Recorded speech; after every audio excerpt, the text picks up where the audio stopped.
નમસ્કાર વિદ્યાર્થી મિત્રો। તો લાસ્ટ લેક્ચર્સ ની અંદર આપણે ડિસ્કશન્સ કર્યું કે રાસાયણિક સંયોગીકરણના નિયમો, જેની અંદર રાસાયણિક સંયોગીકરણના નિયમની અંદર મુખ્યત્વે 4 નિયમોનો અભ્યાસ કરેલો, બરાબર? કે એની અંદર પ્રથમ નિયમ હતો દળ સંચયનો નિયમ, અથવા એને કહી શકાય બીજા શબ્દોમાં દળ સંરક્ષણનો નિયમ। સેકન્ડ નિયમ હતો નિશ્ચિત પ્રમાણનો નિયમ, અથવા એના બીજા નામથી પણ ઓળખી શકાય કે નિશ્ચિત સંરચનાનો નિયમ। ત્રીજો નિયમ હતો ગ્લે-લ્યુસેકનો વાયુ કદનો નિયમ, બરાબર? એટલે ગ્લે-લ્યુસેક નામના વૈજ્ઞાનિકે વાયુ કદના નિયમના આધારે અમુક નિયમો આપેલા છે, એનો નિયમ હતો। અને ચોથો નિયમ હતો એવોગ્રેડોનો નિયમ। આ 4 નિયમોનું ખાલી ડિસ્કશન્સ કર્યું કે 4 નિયમો કયા કયા પ્રકારે રાસાયણિક સંયોગીકરણના નિયમમાં હોય। હવે આપણે અભ્યાસ કરીશું કે દરેક નિયમની અંદર શું શું રહેલું છે। માની લો કે દળ સંચય અથવા દળ સંરક્ષણનો નિયમ છે, તો એ શું કહેવા માંગે છે। બીજો ટોપિક છે નિશ્ચિત પ્રમાણનો નિયમ, તો નિશ્ચિત પ્રમાણના નિયમની અંદર શું કહેવા માંગે છે, એની વાસ્તવિકતા શું છે એ સમજીએ, બરાબર? તો પહેલો જ નિયમ જોઈએ દળ સંરક્ષણનો નિયમ। દળ સંરક્ષણનો નિયમ, દળ સંરક્ષણના નિયમની અંદર આપણે થોડું એના નિયમ તરફ જઈએ તો આ નિયમ શું કહે છે દળ સંરક્ષણનો નિયમ? તો પ્રથમ જોઈએ નિયમ। તો નિયમની અંદર દળ સંરક્ષણના નિયમના બીજા નામથી પણ ઓળખી શકાય છે દળ સંચયનો નિયમ। દળ સંચયનો નિયમ બીજા નામથી પણ ઓળખી શકાય છે, ઓકે? નિયમ જોઈએ તો દ્રવ્યના સર્જન કે વિનાશ શક્ય થતા નથી। દ્રવ્યના સર્જન કે વિનાશ શક્ય થતા નથી, એનો મતલબ દ્રવ્ય જે છે એનું સર્જન પણ થતું નથી અને એનો વિનાશ પણ કરી શકાતો નથી। દ્રવ્ય કોને કહીશું? તો દ્રવ્ય એટલે એક ચોક્કસ એવી વસ્તુ કે જે એક જગ્યા રોકી શકશે અથવા એનું ચોક્કસ દળ હોય, તો એને શું કહીશું આપણે? દ્રવ્ય તરીકે ઓળખવામાં આવશે। તો નિયમ પહેલો કહે છે દળ સંરક્ષણના નિયમની અંદર દ્રવ્યના સર્જન કે વિનાશ શક્ય નથી। બીજો મુદ્દો શું કહે છે? દળ સંરક્ષણમાં ભૌતિક અથવા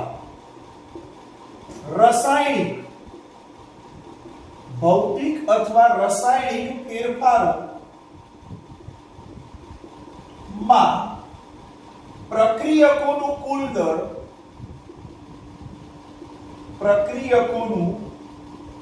દળ અને નિપજોનું કુલ દળ સમાન હોય છે। બીજો મુદ્દો દળ સંરક્ષણના નિયમની અંદર એમ કહે છે કે દળ સંરક્ષણમાં ભૌતિક અથવા રાસાયણિક, બરાબર, ફિઝિકલ અથવા કેમિકલ ફેરફારોમાં પ્રક્રિયકોનું કુલ દળ, નિપજોનું કુલ દળ હંમેશા શું રહે છે? સમાન રહેશે।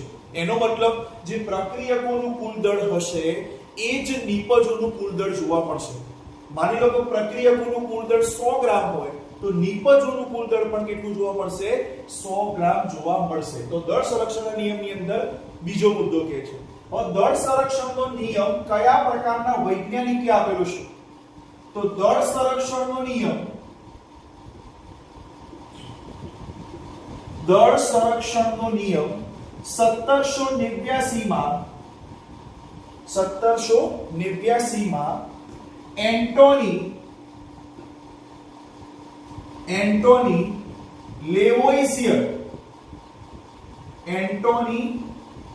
લેવોઇઝિયર નામના વૈજ્ઞાનિકે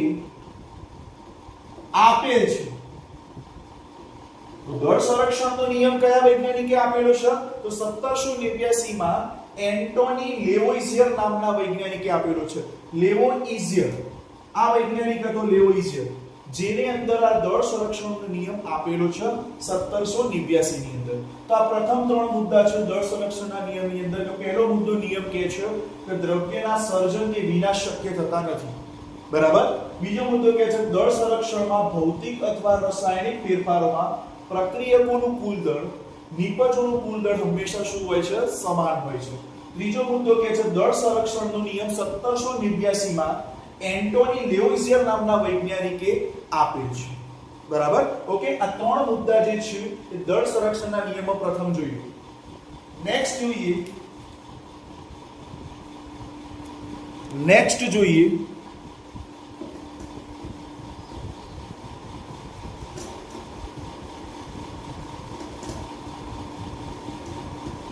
નેક્સ્ટ 15 ની અંદર આ નિયમનો ચોથો મુદ્દો જોઈએ. દળ સંરક્ષણના નિયમો આ નિયમનું રાસાયણિક રીતે દહન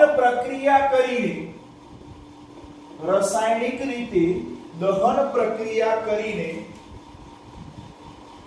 તેનો કાળજીપૂર્વક અભ્યાસ કરવામાં આવ્યો. ઓકે.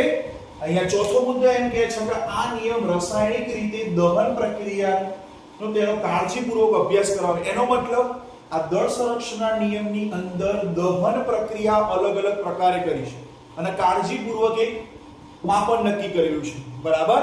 તો આની અંદર દળ સંરક્ષણના નિયમની અંદર મુખ્યત્વે કયા કયા ફેરફારો આપણે હાલ લીધા હતા? જેની અંદર પ્રથમ ફેરફાર હતો ભૌતિક ફેરફાર અને જેની અંદર બીજો ફેરફાર હતો રાસાયણિક ફેરફાર. ભૌતિક ફેરફાર અને સેકન્ડ નંબરનો હતો એની અંદર રાસાયણિક ફેરફાર. આ બંને નિયમો છે દળ સંરક્ષણના નિયમની અંદર. તો ભૌતિક ફેરફાર શું કહેવા માંગે છે અને રાસાયણિક ફેરફાર શું કહેવા માંગે છે એ એક્ઝામ્પલ થ્રુ સમજીએ. બરાબર. ઓકે. તો નેક્સ્ટ ભૌતિક ફેરફાર પ્રથમ જોઈએ. તો ભૌતિક ફેરફારની અંદર શું લઈ શકાય? તો હેડિંગ લગાવીએ ભૌતિક ફેરફાર. તો ભૌતિક ફેરફારની અંદર શું કહેવા માંગે છે સમજીએ. દળ સંરક્ષણનો નિયમ. વાસ્તવિકતાની અંદર ભૌતિક ફેરફાર કેવી રીતે થાય જોજો. તો એક્ઝામ્પલ તમે કહીએ, માની લો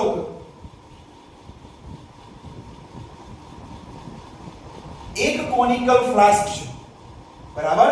આનું નામ છે કોનિકલ ફ્લાસ્ક.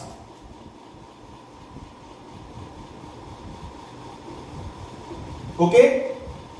આ જે છે વજન કાંટો છે.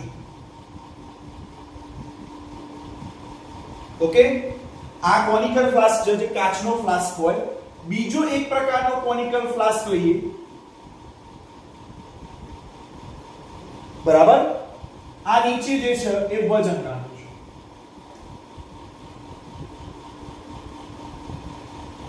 વજન કાંટો આ જે છે એ કોનિકલ ફ્લાસ્ક છે.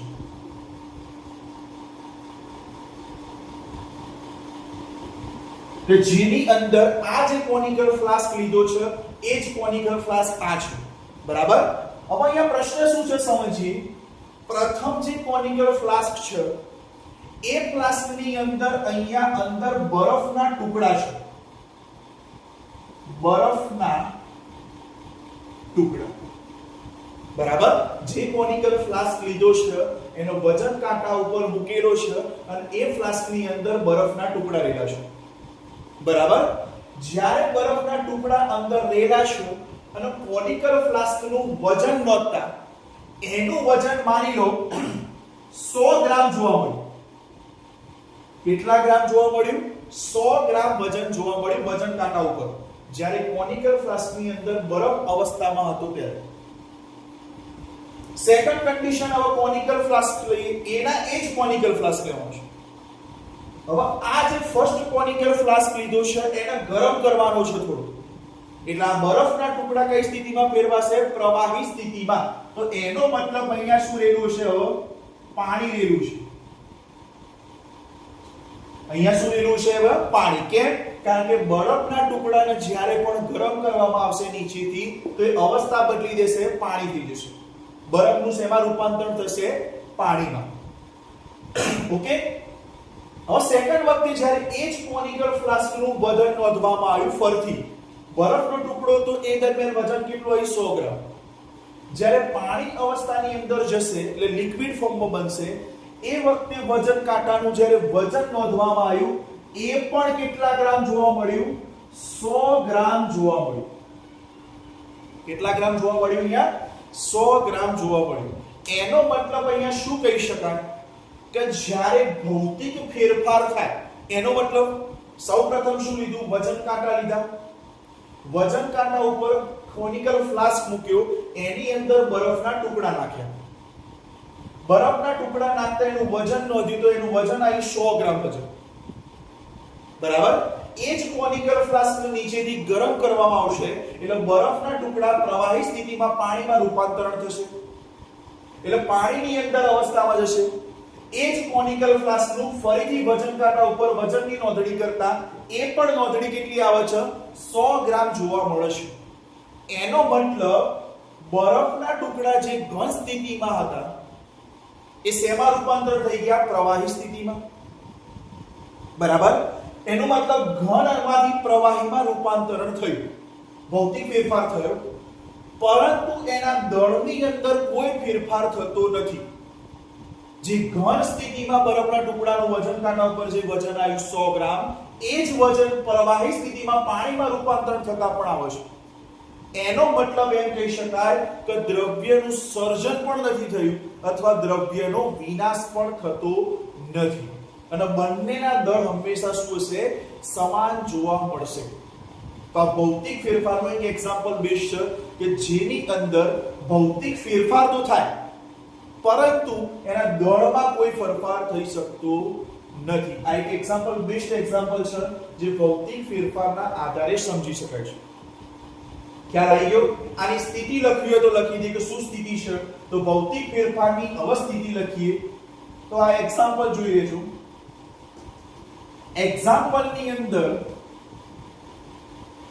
જે હાલ એક્ઝામ્પલ ડિસ્કશન્સ કર્યું એની અંદર જુઓ શું કહેવા માંગે છે જ્યારે બરફ હતો એ ઘન અવસ્થામાં હશે બરાબર જ્યારે એને ગરમ કરતા એ શેમાં રૂપાંતરણ થશે પાણી એનો મતલબ પ્રવાહી અવસ્થા તો એવું કહી શકાય આની અંદર કે જ્યારે પણ બરફ ઘન અવસ્થાની અંદર હતો ત્યારે વજન કાંટા ઉપર વજન કાંટાનું વજન 100 ગ્રામ જોવા મળ્યું એ જ કન્ડિશન જ્યારે બરફને ગરમ કર્યો અને એ પાણીમાં રૂપાંતરણ થયું એટલે પ્રવાહી સ્થિતિમાં આવ્યો અને એ વખતે વજન કાંટાનું વજન નોંધતા એ પણ કેટલા ગ્રામ જોવા મળ્યું 100 ગ્રામ જોવા મળ્યું એની અંદર એનો મતલબ એમ થયો કે ભૌતિક ફેરફાર તો થાય છે કયો ભૌતિક ફેરફાર ઘન અવસ્થાની અંદરથી પ્રવાહી અવસ્થામાં રૂપાંતરણ તો થશે બરાબર પરંતુ એના દળમાં કોઈ ફેરફાર થતો નથી જો અહીંયા વજન કાંટાનું વજન પણ 100 ગ્રામ બતાવે છે જ્યારે અહીંયા પણ વજન કેટલું બતાવે છે 100 ગ્રામ બતાવે છે બરાબર એનો મતલબ એમ કહી શકાય કે જ્યારે ઘન અવસ્થાની અંદર વજન કાંટાનું વજન નોંધ્યું તો પણ 100 ગ્રામ આવ્યું પ્રવાહી અવસ્થામાં રૂપાંતરણ થયા બાદ પણ એનું વજન નોંધતા 100 ગ્રામ જોવા મળે છે આ બેસ્ટ એક્ઝામ્પલ છે ભૌતિક ફેરફાર સેકન્ડ એક્ઝામ્પલ લઈએ હવે રાસાયણિક ફેરફાર શું કહેવા માંગે છે બરાબર તો રાસાયણિક ફેરફાર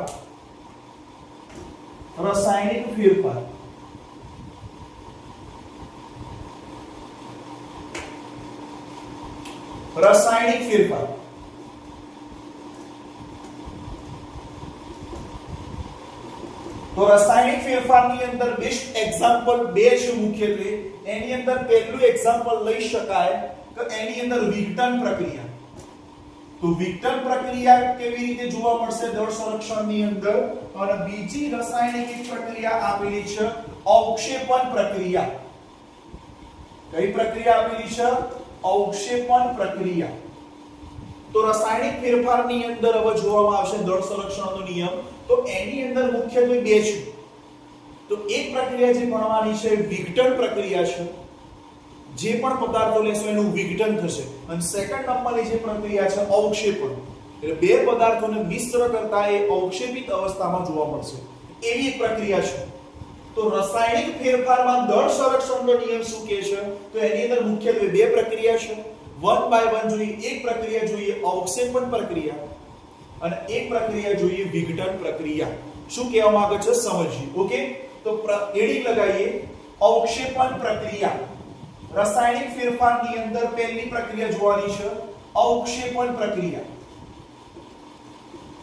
અવક્ષેપણ પ્રક્રિયા શું કહેવા માંગે છે સમજીએ. અવક્ષેપણ પ્રક્રિયા શું છે? ખ્યાલ આવી ગયો?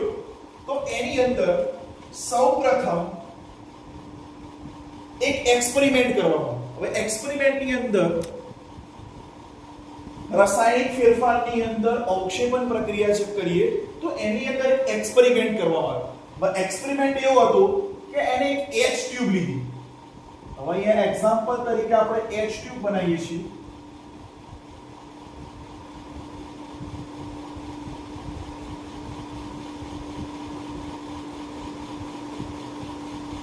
ઓકે, આ પ્રકારની એને H ટ્યુબ લીધી. જેમાં H ટ્યુબ એટલે એનો મતલબ H આકારની નળી લેવામાં આવે. ઓકે, H આકારની, જેનો આકાર કેવો છે? H ટાઈપ છે. બરાબર. H આકારની અંદર એક બાજુ એને જે દ્રાવણ ભરેલું છે, બરાબર, એને દ્રાવણ NaCl નું દ્રાવણ છે. NaCl ના દ્રાવણ છે. બરાબર. H ટ્યુબ ની અંદર એક બાજુના ભાગની અંદર એને NaCl નું દ્રાવણ ભર્યું છે. બીજા ભાગની અંદર AgNO3 ના દ્રાવણ ભરેલા છે. એક બાજુ શું ભરેલું છે? NaCl નું દ્રાવણ, તો બીજી તરફ AgNO3 નું દ્રાવણ ભરેલું છે. બરાબર. આ જે H ટ્યુબ નો પ્રયોગ આપેલો છે એ લેન્ડોલ્ટ નામના વૈજ્ઞાનિકે આ નિયમ રજૂ કર્યો. બરાબર. એનો મતલબ અહીંયા વૈજ્ઞાનિક કયો હતો? તો લેન્ડોલ્ટ. લેન્ડોલ્ટ નામના વૈજ્ઞાનિકે એક H ટ્યુબ લીધી નળીની, જેની અંદર એક સાઈડ NaCl નું દ્રાવણ ભર્યું, બીજા નળીની અંદર એક ભાગની અંદર AgNO3 નું દ્રાવણ ભર્યું. હવે અહીંયા પ્રયોગોમાં જોવામાં આવશે તો પ્રયોગ શું થાય છે? મેઈન વસ્તુ એ છે કે રાસાયણિક ફેરફારનો કોન્સેપ્ટ શું છે આનો. ઓકે, તો કોન્સેપ્ટની અંદર જોઈએ તો કોન્સેપ્ટમાં જે અહીંયા NaCl નું દ્રાવણ છે,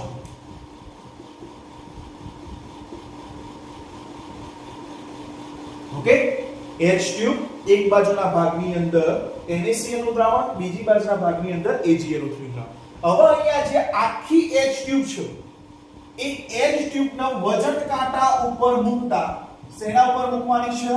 વજન કાંટા પર. ઓકે, આ H ટ્યુબના આખી વજન કાંટા ઉપર મૂકતા વજન નોંધતા તેનો 205 ગ્રામ વજન નોંધાય છે. સમજો આ પ્રશ્ન શું છે? ખ્યાલ આવી ગયો? જ્યારે H ટ્યુબ ની અંદર આ બંને દ્રાવણો ભરેલા છે, આખી H ટ્યુબ નું વજન કાંટા ઉપર મૂકતા એનું વજન કેટલું નોંધાય છે? 205 ગ્રામ ટોટલ વજન. બરાબર. હવે અહીંયા પ્રયોગીને શું કર્યું? જ્યારે H ટ્યુબ ની સ્થિતિ એમ ના એમ હતી, હવે આ H ટ્યુબ ને થોડી નમાઈ અને થોડી નમાવતા એને બરાબર મિક્સ કરી. ખ્યાલ આવી ગયો? એનો મતલબ શું થયો? આ H ટ્યુબ ને થોડી એંગલ થી વળાઈ અને એને બરાબર મિશ્ર કરતા આ NaCl અને AgNO3 બંને દ્રાવણો એકબીજામાં શું થશે? હવે મિશ્ર થશે, એનો મતલબ આ દ્રાવણ પણ અહીંયા જશે, આ દ્રાવણ પણ અહીંયા મિશ્ર થતા હશે, બરાબર? એટલે મિશ્ર દ્રાવણ બનશે. કેવી રીતે બનશે? તો સૌપ્રથમ તો ખાલી એકલી ટ્યુબ જ હતી જેની અંદર બે દ્રાવણો ભરેલા હતા. હવે H ટ્યુબને થોડા એંગલથી નમાવતા, બંનેને મિશ્ર કરતા આ NaCl નું દ્રાવણ અને AgNO3 નું દ્રાવણ એકબીજાની અંદર શું થશે? મિશ્ર થશે. હવે અહીંયા મિશ્ર થશે તો NaCl AgNO3 આ બંને પદાર્થો લેલા છે દ્રાવણમાં, તો અહીંયાથી નિપજ તરીકે શું બનશે? તો NaCl ની અંદર Na Cl Ag NO3 total આયનો શું? હવે એક પદાર્થનો ધન આયન સામે બીજા પદાર્થનો ઋણ આયન જોડાય. ઓકે, એક પદાર્થનો ઋણ આયન તો સામે બીજા પદાર્થનો ધન આયન તરીકે જોડી શકાય. તો આની અંદર નિપજ બનશે AgCl જે સફેદ અવક્ષેપણ આપશે, સફેદ અવક્ષેપણ આપશે અને છૂટું શું પડશે? તો આની અંદર NaNO3 આ બંને પદાર્થો છૂટા પડશે એની અંદર. ખ્યાલ આવી ગયો? તો આની અંદર શું જોવા મળ્યું કે જ્યારે NaCl નું દ્રાવણ એક બાજુના ભાગમાં ભરવામાં આવ્યું હતું, બીજું એક ભાગમાં AgNO3 નું દ્રાવણ, આ H ટ્યુબને થોડા એંગલથી નમાવતા બંને દ્રાવણ એકબીજાની અંદર મિશ્ર થશે. મિશ્ર થઈને આ પ્રકારની રાસાયણિક પ્રક્રિયા જોવા મળશે જેની અંદર NaCl જે પદાર્થ છે એ NaCl પદાર્થ AgNO3 ના પદાર્થ સાથે રાસાયણિક પ્રક્રિયા એકબીજા સાથે કરશે અને AgCl બનાવશે સફેદ અવક્ષેપણ અને NaNO3 બાય પ્રોડક્ટ તરીકે છૂટો પડશે, બરાબર? આ પ્રક્રિયા આની અંદર જોવા મળે છે. હવે જે આ AgCl ના સફેદ અવક્ષેપણ છે એ ઇમ્પોર્ટન્ટ છે.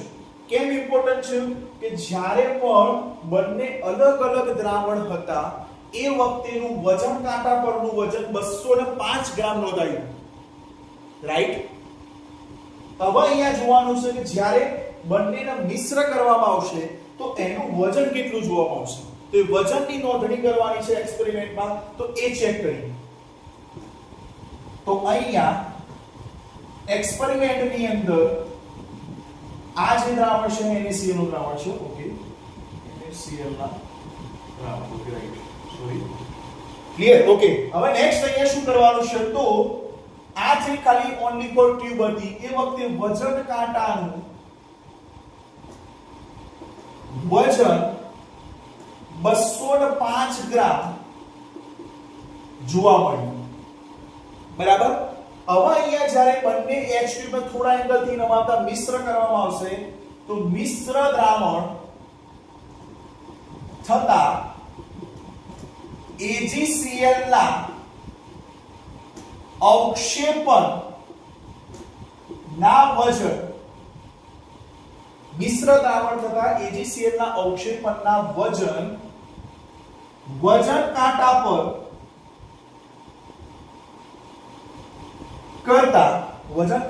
કરતા 205 ગ્રામ મળે છે. 205 ગ્રામ મળે છે. આનું અર્થઘટન પણ આ જ કે છે. તો અહીંયા શું કહે છે કે જ્યારે પણ H ટ્યુબને બંને અલગ અલગ દ્રાવણ હતા એ દરમિયાન જે વજન નોંધ્યું હતું વજન કાંટાનું એ 205 ગ્રામ હતું. હવે અહીંયા H ટ્યુબને થોડા એંગલથી નમાવતા મિશ્ર કરતા બંને દ્રાવણો એકબીજાની અંદર મિશ્ર થશે અને AgCl ના જે સફેદ અવક્ષેપણ મળશે એ સફેદ અવક્ષેપણની ફરીથી વજનની નોંધણી કરવામાં આવી તો એ પણ કેટલી જોવા મળી? 205 ગ્રામ જોવા મળે છે. એનો મતલબ અહીંયા પણ શું થયું? દ્રવ્યનું સર્જન પણ થયું નથી, દ્રવ્યનો વિનાશ પણ થયો નથી. પણ અહીંયા એક કન્ડિશન બની શકે જેની અંદર રાસાયણિક ફેરફાર થયો છે. કેમ? કારણ કે શરૂઆતની અંદર બે H એ વિભાગની અંદર અલગ અલગ દ્રાવણો લીધા જેની અંદર એક બાજુ NaCl નું દ્રાવણ હતું, બીજા તરફ AgNO3 નું દ્રાવણ હતું, રાઈટ? હવે અહીંયા જ્યારે બંનેને મિશ્ર કરતા રાસાયણિક પ્રક્રિયા થશે એટલે AgCl બનશે અને બાય પ્રોડક્ટ તરીકે અગાઉ હાલ શીખી ગયા રાસાયણિક પ્રક્રિયા કે જેની અંદર NaNO3 પદાર્થ બનશે, બરાબર? તો આ બંને વખતે પણ વજન દળ સંરક્ષણ જળવાઈ રહેશે. એનો મતલબ બંનેના દળ એક સમાન જોવા મળે છે, સરખા જોવા મળે છે, કોઈ પણ ચેન્જીસ થતો નથી. આ તો રાસાયણિક ફેરફારનું પહેલી રાસાયણિક પ્રક્રિયા છે અવક્ષેપણ પ્રક્રિયા. બેસ્ટ એક્ઝામ્પલ છે, ટેલી કરી લો. ઓકે, નેક્સ્ટ હવે બીજી પ્રક્રિયા જોવાની છે વિઘટન પ્રક્રિયા. તો વિઘટન પ્રક્રિયા કોને કહીશું એ સમજીએ. વિઘટન પ્રક્રિયા શું કહેવામાં આવે છે? સેકન્ડ નંબરની પ્રક્રિયા વિઘટન પ્રક્રિયા. બીજી પ્રક્રિયા આવશે વિઘટન પ્રક્રિયા. વિઘટન પ્રક્રિયા શું કહે છે સમજીએ. બરાબર, તો એક બેસ્ટ એક્ઝામ્પલ થી સમજીએ શું કહેવામાં આવે છે વિઘટન પ્રક્રિયા. તો સૌપ્રથમ મર્ક્યુરી ઓક્સાઇડ જેની સંજ્ઞા થશે HgO સોલિડ અવસ્થામાં લેવામાં આવશે. મર્ક્યુરી ઓક્સાઇડ, મર્ક્યુરી ઓક્સાઇડ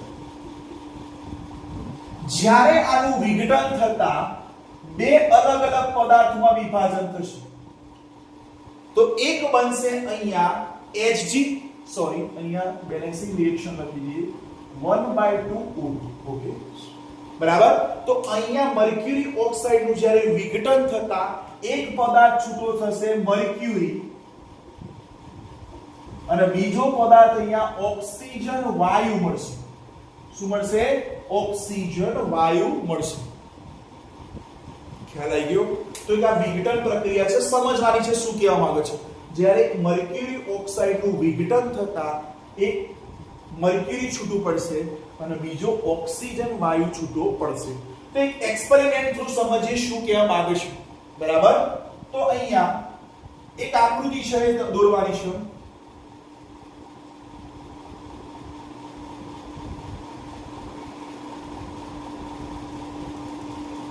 અહીંયા જે આ ટ્યુબ નળી છે એ આ પદાર્થ છે HgO છે, મર્ક્યુરી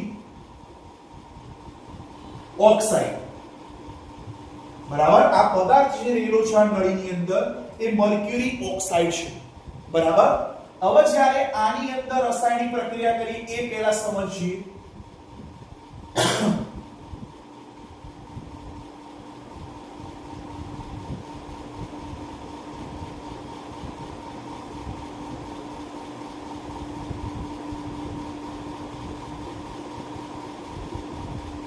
આ પાણી છે. ઓકે, અને આની અંદર O2 વાયુ એકઠો થાય છે, ઓક્સિજન વાયુ. રાઈટ? કેવી રીતે થશે જોઈએ. અને આ જે પદાર્થ છે એ Hg છે અને અહીંયા ઓક્સિજન છે.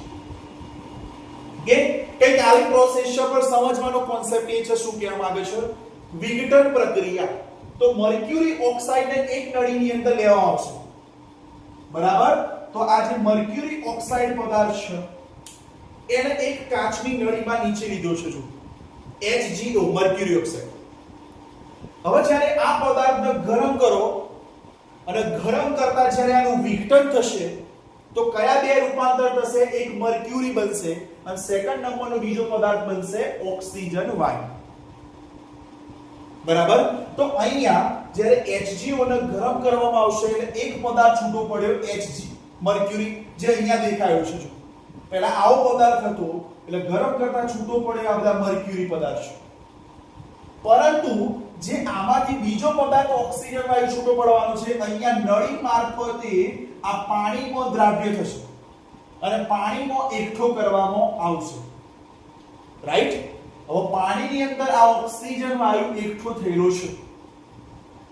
ખ્યાલ આવી ગયો? હવે અહીંયા પ્રશ્ન એ છે કે જ્યારે મર્ક્યુરી ઓક્સાઇડને એક કાચની નળીમાં લીધો છે એનું વજન કેટલું છે? તો એનું વજન 100 ગ્રામ છે. કેટલા ગ્રામ છે? અહીંયા 100 ગ્રામ વજન છે. જે આ કાચની નળીમાં મર્ક્યુરી ઓક્સાઇડ લીધો છે એ 100 ગ્રામ વજન ધરાવે છે. હવે આ 100 ગ્રામ વજનને જ્યારે ગરમ કરવામાં આવશે એટલે બે પદાર્થોની અંદર વિઘટન થશે. એક મર્ક્યુરી છૂટો પડશે અને એક ઓક્સિજન આ કાચની નળી મારફતે પાણીની અંદર પાણી ભરેલું છે એમાં દ્રાવ્ય થતું જશે. એક બાજુ ઓક્સિજન વાયુ એકઠો કરીશું કારણ કે આનું પણ દળ નોંધવાનું છે. ખ્યાલ આવી ગયો? તો એક આ એક્સપેરિમેન્ટ છે. તો 100 ગ્રામ અહીંયા વજન જોવા મળ્યું. હવે અહીંયા જે છૂટો પડેલો છે મર્ક્યુરી Hg, એનું જે વજન છે Hg નું એ 92.6 ગ્રામ જોવા મળ્યું. કેટલા ગ્રામ જોવા મળ્યું? 92.6 ગ્રામ વજન જોવા મળ્યું, જે મર્ક્યુરી છૂટો પડેલો છે વિઘટન થયા બાદ. અને અહીંયાથી જે ઓક્સિજન વાયુ પણ છૂટો પડેલો છે, જે પાણીની અંદર દ્રાવ્ય થયેલો છે, એનું પણ દળની વજનની નોંધણી કરવામાં આવી. તો એ દરમિયાન O2 ની જે વજન આવે છે 7.4 ગ્રામ જોવા મળ્યું. કેટલા ગ્રામ જોવા મળશે? 7.4 ગ્રામ. ઓકે, તો આ બેસ્ટ એક્સપેરિમેન્ટ છે. તો આની અંદર મેઇન કોન્સેપ્ટ એ છે કે જ્યારે મર્ક્યુરી ઓક્સાઇડ પદાર્થ સોલિડ અવસ્થામાં લેશો તો વિઘટન કરતા બે પદાર્થ છૂટા પડશે. તેમાં એક મર્ક્યુરી છૂટો પડ્યો અને બાકીનો ઓક્સિજન વાયુ અહીંયા નળી મારફતે એકઠું થયું. જ્યારે પણ શરૂઆતમાં જે 100 ગ્રામ પદાર્થ મર્ક્યુરી ઓક્સાઇડ લીધો તો એ વિઘટન થયા બાદ મર્ક્યુરી જે છૂટો પડ્યો છે 92.6 ગ્રામ થાય છે અને ઓક્સિજન વાયુ જે એકઠો થાય છે 7.4 ગ્રામ વાયુ એકઠો થાય છે. ટોટલ આનું એ પણ એ જ વજન આવશે કે જે 100 ગ્રામ હશે. કેટલું વજન આવશે? 100 ગ્રામ વજન આવશે. એનો મતલબ એમ કહી શકાય કે શરૂઆતમાં લીધેલો પદાર્થ પ્રક્રિયકોનું કુલ દળ એ નિપજો મળ્યા પછી પણ કુલ દળ હંમેશા બંનેનું કેવું જોવા મળશે? સમાન જોવા મળે છે. આ દળ સંરક્ષણનો નિયમ કહે છે. ખ્યાલ આવી ગયો? તો દળ સંરક્ષણના નિયમની અંદર મેઇન કોન્સેપ્ટ શું છે કે આ કોન્સેપ્ટ છે કે જેની અંદર દળ જળવાઈ રહેશે, સમાન અવસ્થામાં જોવા મળશે. દ્રવ્યનું સર્જન પણ થતું નથી અથવા દ્રવ્યનો વિનાશ પણ થતો નથી. આ નિયમ કહે છે દળ સંરક્ષણનો નિયમ. ખ્યાલ આવી ગયો? હવે સેકન્ડ નિયમ જોઈએ તો આની અંદર ભણવાનો છે નિશ્ચિત પ્રમાણનો નિયમ. બરાબર? તો હેડિંગ લગાવીશું નિશ્ચિત પ્રમાણનો નિયમ. કોને કહીશું?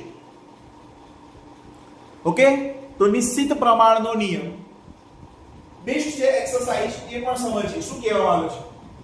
તો અહીંયા નવો આપણે ટોપિક લઈએ છીએ નિશ્ચિત પ્રમાણનો નિયમ. નિયમ નંબર 2, નિશ્ચિત પ્રમાણનો નિયમ. ઓકે, તો હેડિંગ લગાવો નિશ્ચિત પ્રમાણનો નિયમ, અથવા આના બીજા નામથી પણ ઓળખી શકાય છે કે જેનું નામ છે નિશ્ચિત સંઘટનનો નિયમ. ઓકે, બે નામથી પણ ઓળખી શકાય છે, કોઈ પણ નામ લઈ શકાય. નિશ્ચિત પ્રમાણનો નિયમ અથવા નિશ્ચિત સંઘટનનો નિયમ. આ નિયમ શું કહેવા માંગે છે સમજવાનો છે. તો સૌપ્રથમ નિયમ લખીએ. તો આની અંદર નિયમ શું છે? બરાબર? તો નિયમની અંદર આપેલા સંયોજન હંમેશા, નિયમ લખીએ પહેલા શું કહેવા માંગે છે? દળથી સરખા પ્રમાણમાં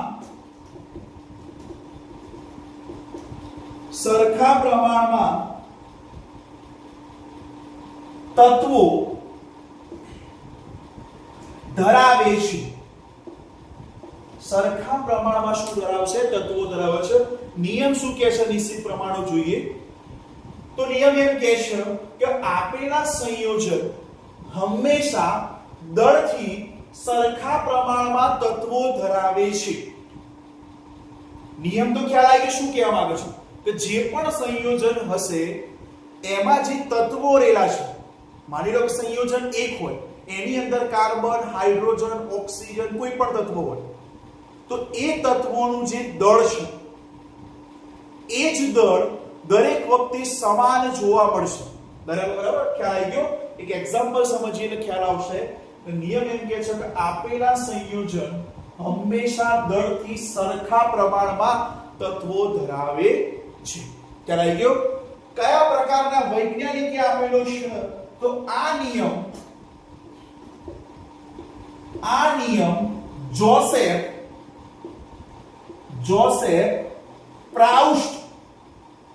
જોસેફ પ્રાઉસ્ટ નામના વૈજ્ઞાનિકે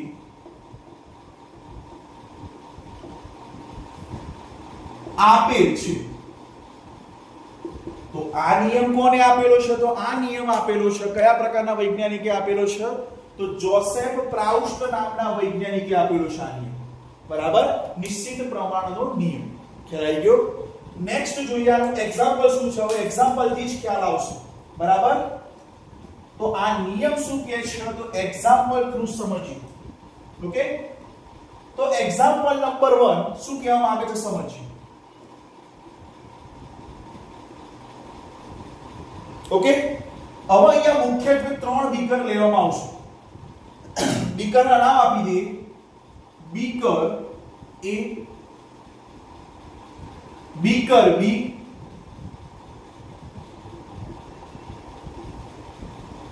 ત્રીજું આપી દઈએ બીકર C.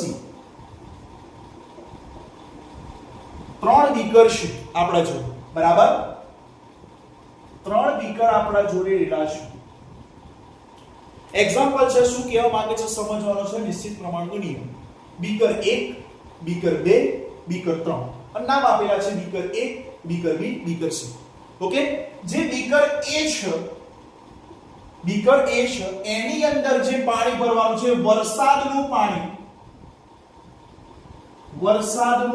ભરવાનું છે બીકર 1 ની અંદર. બરાબર, સેકન્ડ બીકર છે એ બીકરમાં પીવા લાયક પાણી લેવાનું છે. પીવા લાયક પાણી બીજા બીકરમાં. ત્રીજા બીકરની અંદર આપણે દરિયાનું પાણી લેવાનું છે. દરિયાનું પાણી. ખ્યાલ આવી ગયો? 3 બીકર લીધા, બીકરના 3 નામ આપી દીધા. 3 બીકરની અંદર પ્રથમ બીકરની અંદર વરસાદનું પાણી લીધું, બીજા બીકરની અંદર પીવા લાયક પાણી લીધું, ત્રીજા બીકરની અંદર દરિયાનું પાણી લીધું છે. 3 બીકરો આપણા જોડે છે. ઓકે, ખ્યાલ આવી ગયો? તો 3 બીકરની અંદર શું પાણીનું બંધારણ બદલાઈ જશે? ના. કેમ? કારણ કે વરસાદના જે પાણી છે એને પણ H2O તરીકે જ ઓળખાય. રાઈટ? પીવા લાયક પાણી છે એને પણ શેના તરીકે ઓળખાશે? H2O તરીકે જ ઓળખાય. અને જ્યારે દરિયાનું પાણી લાવો છો તો એનો પણ સિમ્બોલ તરીકે તો H2O જ કહેવાય. રાઈટ?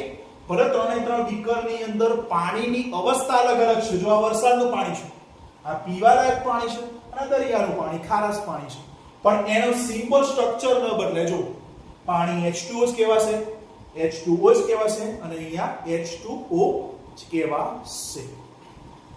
બરાબર, તો આનો અર્થઘટન શું છે? તો અર્થઘટન સમજવાનો છે કે જ્યારે દરેક અલગ અલગ અવસ્થા લેવામાં આવશે પણ તેમના દળ સમાન હશે એ જોવાનું છે. બરાબર, તો એ સમજીએ. તો બીકર 3 લઈ લીધા છે.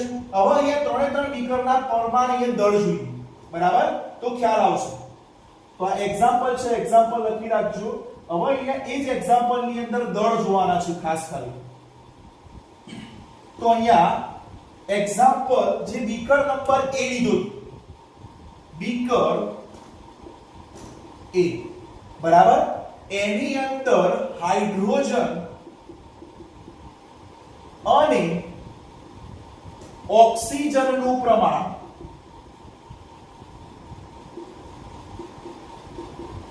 કેટલું જોવા મળ્યું? તો આની અંદર જોવા મળ્યું 2:16 પ્રમાણ. ખ્યાલ આવી ગયો? જ્યારે હાઇડ્રોજન અને ઓક્સિજનનું પ્રમાણ કેટલું જોવા મળ્યું? 2:16. એનો મતલબ હાઇડ્રોજનના કેટલા પરમાણુ છે H2 ના બંધારણમાં જોવામાં આવશે તો કેટલા બંધારણ છે ટોટલ? હાઇડ્રોજન 2 છે. તો પરમાણ્વીય ભાર કેટલો થશે આમાં? 2. ઓકે, ઓક્સિજન કેટલા છે? તો ઓક્સિજન ઓન્લી ફોર એક જ છે તો એનો પરમાણ્વીય ભાર કેટલો થાય? 16 થાય. બરાબર, તો અહીંયા બંનેનો પરમાણ્વીય ભારનો રેશિયો લીધેલો છે. બરાબર, બંનેનું પ્રમાણ. જ્યારે બીકર 2 લેવામાં આવશે, જ્યારે બીકર B લીધું હતું જેની અંદર કયું પાણી હતું? પીવાલાયક પાણી. એની અંદર હાઇડ્રોજન અને ઓક્સિજન ના પ્રમાણ, હાઇડ્રોજન અને ઓક્સિજન ના પ્રમાણ જોતા એ પણ કેટલા જોવા મળે? અહીંયા 2:16 જોવા મળે. બીજી કન્ડિશન. અને જ્યારે beaker number 3 beaker number C લીધો, એમાં પણ ચેક કરતા હાઇડ્રોજન અને ઓક્સિજન ના પ્રમાણ આ પણ કેટલા જોવા મળ્યા? તો આ પણ અહીંયા જોવા મળશે 2:100. ઓકે, સરસ. તો આની અંદર એ કહેવા માંગો છો કે જ્યારે પણ ભલે બીકર 1 માં, બીકર બી અને બીકર સી ની અંદર ત્રણે પાણી અલગ અલગ લીધા હતા, સંયોજન દરેક વખતે અલગ અલગ હશે, પણ આ સંયોજનની અંદર રેલા હંમેશા દળથી સરખા પ્રમાણમાં તત્વો રેલા છે. બરાબર? તત્વો જોઈએ અંદર. H2 માં કયા બે તત્વો રેલા છે? તો H2 ના બંધારણની અંદર એક તત્વ હાઇડ્રોજન છે, બીજું તત્વ ઓક્સિજન છે. રાઈટ? તો બીકર A માં પણ હાઇડ્રોજન અને ઓક્સિજનનું પ્રમાણ વધ્યું, તો 2:16 આવ્યું. બીકર B માં હાઇડ્રોજન અને ઓક્સિજનનું પ્રમાણ વધ્યું, એ પણ 2:16 આવ્યું. ત્રીજા બીકરની અંદર હાઇડ્રોજન અને ઓક્સિજનનું પ્રમાણ વધ્યું, તો એ પણ કેટલું મળ્યું? 2:16. એનો મતલબ આ ત્રણ અવસ્થાની અંદર તત્વોનું દળ હંમેશા શું જોવા મળે છે? સમાન જોવા મળે છે. જો અહીંયા 2:16 2:16 2:16, હાઇડ્રોજન અને ઓક્સિજનનું પ્રમાણ 2:16 જોવા મળે છે દરેક વખતે. તો આ પ્રકારના નિયમને શું કહેવાશે? નિશ્ચિત પ્રમાણનો નિયમ. કે આ સંયોજનોમાં હંમેશા દળથી સરખા પ્રમાણમાં તત્વો ધરાવે છે. બરાબર? દળ સમાન હશે, પરમાણુ દળ. ઓકે, નેક્સ્ટ એક્ઝામ્પલ, બીજું એક એક્ઝામ્પલ ચેક કરીએ તો શું કહેવા માંગે છે સમજીએ. તો એક્ઝામ્પલ નંબર 2, એક્ઝામ્પલ 2.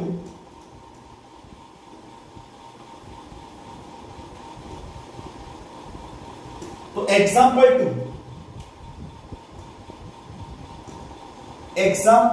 2, એક પદાર્થ લીધો છે જેનું નામ છે કોપર કાર્બોનેટ.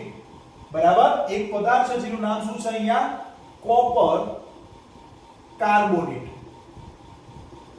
આ પદાર્થનું નામ છે કોપર કાર્બોનેટ. ઓકે, આ પદાર્થ જ્યારે બે અવસ્થામાં જોવામાં આવશે, એક અહીંયા કુદરતી રીતે મળે CuCa3, એનો મતલબ કુદરતીમાંથી મળેલો CO3 છે પદાર્થ, અને અહીંયા સંશ્લેષિત છે. એનો મતલબ કે સંશ્લેષિત એનો મતલબ શું કહી શકાય? કે અહીંયા પ્રયોગશાળામાં બનાવેલ પદાર્થ. ખ્યાલ આવી ગયો? CuCO3 બે રીતે લીધા છે. એક કુદરતી રીતે મળતો CuCO3 કોપર કાર્બોનેટ, અને સંશ્લેષિત રીતે એનો મતલબ પ્રયોગશાળાની અંદર, લેબોરેટરીની અંદર કોપર અને કાર્બોનેટ પદાર્થ ભેગા કરતા એક પદાર્થ બનાવેલો છે કોપર કાર્બોનેટ. હવે આ બંને અલગ અલગ અવસ્થા છે, કુદરતી રીતે અને સંશ્લેષિત રીતે. કુદરતી રીતે નેચરલી મળશે અને સંશ્લેષિત રીતે આપણે મેન્યુફેક્ચરિંગ પ્રયોગશાળામાં બનાવી શકીએ. બરાબર? પણ કોન્સેપ્ટ શું છે? તો જ્યારે આની અંદર ત્રણેય તત્વો, તો કોપર કાર્બોનેટમાં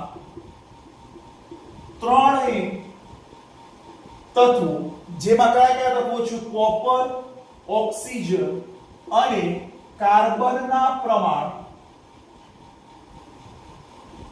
નીચે મુજબ મળે છે. બરાબર? કોપર કાર્બોનેટમાં ત્રણેય તત્વો કોપર, ઓક્સિજન અને કાર્બનના પ્રમાણ નીચે મુજબ મળે છે. સમજીએ શું કહેવા માંગે છે. ઓકે, જેની અંદર કોપરનું જે પ્રમાણ છે, એ કોપરનું પ્રમાણ 51.35% જોવા મળે છે. કેટલા ટકા જોવા મળે છે? કોપર 51.35%. ઓક્સિજન જે છે એ 9.74% જોવા મળે છે. કેટલા ટકા જોવા મળશે? 9.74. અને જ્યારે કાર્બન જે તત્વ છે એ તત્વનું વેટ આપેલું છે 38.91% જોવા મળશે. એનો મતલબ શું કહી શકાય?